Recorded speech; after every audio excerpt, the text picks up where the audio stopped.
നമസ്കാരം. എല്ലാവർക്കും ഇന്ന് നടന്ന ഫ്രീഡം ക്യൂസ്, കാസർഗോഡ് ജില്ലാ സോഷ്യൽ സയൻസ് ക്ലബിൻ്റെ ഫ്രീഡം ക്യൂസ് 2025 ചോദ്യോത്തരങ്ങൾ LP തലം ചോദ്യോത്തരങ്ങളാണ് നമ്മൾ ഇന്ന് ചർച്ച ചെയ്യാൻ പോകുന്നത്. ഒന്നാമത്തെ ക്വസ്റ്റ്യൻ, ജവഹർലാൽ നെഹ്റുവിൻ്റെ ജന്മസ്ഥലം ഏതാണ്? ജവഹർലാൽ നെഹ്റുവിൻ്റെ ജന്മസ്ഥലം അലഹബാദിലാണ്. അടുത്ത ക്വസ്റ്റ്യൻ, ദേശീയ തലത്തിൽ 2025 ആഗസ്റ്റ് 15 ചെങ്കോട്ടയിൽ നടക്കുന്ന സ്വാതന്ത്ര്യ ദിനത്തിൽ പതാക ഉയർത്തിയത് ആരാണ്? ഉത്തരം പ്രധാനമന്ത്രി. മൂന്നാമത്തെ ചോദ്യം, എൻ്റെ സത്യാന്വേഷണ പരീക്ഷണങ്ങൾ എന്ന ഗാന്ധിജിയുടെ ആത്മകഥ ഏത് ഭാഷയിലാണ് രചിച്ചത്?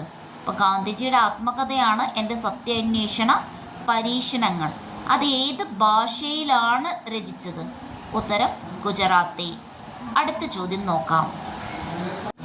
സെർവൻസ് ഓഫ് ഇന്ത്യ സൊസൈറ്റി സ്ഥാപിച്ചത് ആര്? നമുക്കറിയാം ആരുടേതാണ് servants of India society? Gopalakrishna Gokhale. അടുത്ത ചോദ്യം ശ്രദ്ധിക്കണേ, താഴെ പറയുന്നവയിൽ ഏതാണ് ശരിയായ കാലക്രമണം? അതായത് ഓരോ സംഭവങ്ങൾ കൊടുത്തിട്ടുണ്ട്, അതിലേതാണ് ശരിയായത് എന്നാണ് ചോദ്യം. നമുക്ക് ഓപ്ഷൻ നോക്കാം. ഈ ചോദ്യമായിരിക്കും ഏറെ കുട്ടികൾക്ക് സംശയമായിട്ട് വരുന്നത്, അല്ലേ? എങ്കിലും നമുക്ക് ചോദ്യം എല്ലാം സിമ്പിളായിരുന്നു. നമുക്കതിൻ്റെ ഓപ്ഷൻസും കൂടി നോക്കുമ്പോൾ നിങ്ങൾക്ക് ചെയ്യാൻ പറ്റുമോ എന്ന് നമുക്കറിയാം. നോക്കാം. ഒന്നാമത്തെ ഓപ്ഷൻ, താഴെ കൊടുത്തിരിക്കുന്നവയിൽ ശരിയായ കാലഗണനക്രമം ഏത് എന്നാണ് ചോദിച്ചിട്ടുള്ളത്. ഓപ്ഷൻ എ ഉപ്പ് സത്യാഗ്രഹം, ചമ്പാരൻ സമരം, നിസ്സഹകരണ സമരം, ക്വിറ്റ് ഇന്ത്യ സമരം. 4 സംഭവങ്ങളാണ് കൊടുത്തത്. ഇനി ഇത് ശരിയായത് ഏതെന്നാ ചോദ്യം.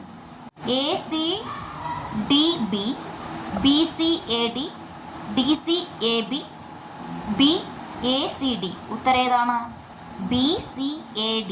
B എന്താണ്? ചമ്പാരൻ സത്യാഗ്രഹം, C നിസ്സഹകരണ സമരം, A ഉപ്പ് സത്യാഗ്രഹം. അങ്ങനെയുള്ള ഓർഡറിലാണ്. ഓക്കെ. ദേശീയ സ്വാതന്ത്ര്യത്തിൻ്റെ കവി എന്നറിയപ്പെടുന്നത് വെള്ളത്തോൾ നാരായണ മേനോനാണ്. അടുത്തത്, ഗാന്ധിജിയുടെ ഇടപെടൽ കാരണം വധശിക്ഷയിൽ നിന്ന് രക്ഷപ്പെട്ട കേരളീയനായ വ്യക്തി ആരാണ് എന്നായിരുന്നു ചോദ്യം. ഉത്തരം KPR മനു. അടുത്തത്, ആധുനിക മനു എന്നറിയപ്പെടുന്നത് ആരാണ്? BR അംബേദ്കർ. അടുത്തത്, മഹാത്മാവിൻ്റെ മാർഗം എന്ന കൃതി രചിച്ചത് ആര്? സുകുമാർ അഴീക്കോട്. അടുത്ത ക്വസ്റ്റ്യൻ, ഒരു ഇരുണ്ട പശ്ചാത്തലത്തിലെ പ്രകാശമാനമായ ബിന്ദു എന്ന് ജവഹർലാൽ നെഹ്റു ആരെയാണ് വിശേഷിപ്പിച്ചത്? ഝാൻസി റാണിയെ. അടുത്ത ക്വസ്റ്റ്യൻ, ഓഗസ്റ്റ് വിപ്ലവം എന്നറിയപ്പെടുന്ന സമരം ഏത്? ഓഗസ്റ്റ് 9 നടന്ന ക്വിറ്റ് ഇന്ത്യ സമരമാണ് ഓഗസ്റ്റ് വിപ്ലവം എന്നറിയപ്പെടുന്നത്. ഓക്കെ. 1942 കേട്ടോ ക്വിറ്റ് ഇന്ത്യ സമരം നടന്നത്. 42 ഓഗസ്റ്റ് 9 ക്വിറ്റ് ഇന്ത്യ ദിനം. ഓഗസ്റ്റ് 8 ക്വിറ്റ് ഇന്ത്യ നടന്നത്. ഓക്കെ. അടുത്ത ക്വസ്റ്റ്യൻ, ആരെ ഉദ്ദേശിച്ചാണ് ഗാന്ധിജി ഇങ്ങനെ പറഞ്ഞതെന്നാ ചോദ്യം. ഞാൻ പോയാൽ അദ്ദേഹം എൻ്റെ ഭാഷ സംസാരിക്കുമെന്ന് ഗാന്ധിജി ആരുദ്ദേശിച്ചാണ് പറഞ്ഞ്? നമുക്കറിയാം ജവഹർലാൽ നെഹ്റു. ഓക്കെ. ഭരണഘടനാ നിയമദിനമാണ് നവംബർ 26. നമ്മുടെ ദേശീയ ചിഹ്നം എടുത്തത് അശോക സ്തംഭത്തിൽ സാരാനാഥിൽ നിന്നാണ്. അതുപോലെ കഥക് ഏത് സംസ്ഥാനത്തെ നൃത്തരൂപമാണ്? ഗുജറാത്തിലെയാണ് കഥക്. കേരള ലിങ്കൺ എന്ന അപരനാമത്തിൽ അറിയപ്പെടുന്ന സാമൂഹ്യ പരിഷ്കർത്താവ് പണ്ഡിറ്റ് KP കറുപ്പൻ. അടുത്ത ക്വസ്റ്റ്യൻ, ഗാന്ധിജി കേരളത്തിൽ ആദ്യമായി പ്രസംഗിച്ചത് ഏത് സ്ഥലത്ത് നിന്നാണ് ചോദിച്ചത്? ഉത്തരം കോഴിക്കോട്. അടുത്തത്, താഴെ തന്നിരിക്കുന്ന സൂചനകളിൽ വ്യക്തിയെ കണ്ടെത്തണം എന്നാണ് പറഞ്ഞത്. 1907 പഞ്ചാബിലാണ് ഇദ്ദേഹം ജനിക്കുന്നത്. അതുപോലെ നവജവാൻ ഭാരത് സഭ രൂപീകരിച്ചു. ഇൻക്ലാബ് സിന്ദാബാദ് എന്ന മുദ്രാവാക്യം ആദ്യം മുഴക്കി 24ാമത്തെ വയസ്സിൽ തൂക്കിക്കൊന്നു. ആരാണ്? ഭഗത് സിംഗ്. അടുത്ത ക്വസ്റ്റ്യൻ ഇങ്ങനെയായിരുന്നു, ഇന്ത്യയുടെ ഭരണത്തലവൻ പ്രധാനമന്ത്രി, ഇന്ത്യയുടെ രാഷ്ട്രത്തലവൻ രാഷ്ട്രപതി. ഇത് ശരിയെന്നാണ്. ഈ 2 പ്രസ്താവനയും ശരിയാണ്. അടുത്ത ഉണ്ടായിരുന്നു, ഇന്ത്യൻ കറൻസിയിൽ എത്ര ഭാഷകളുണ്ട്? 15.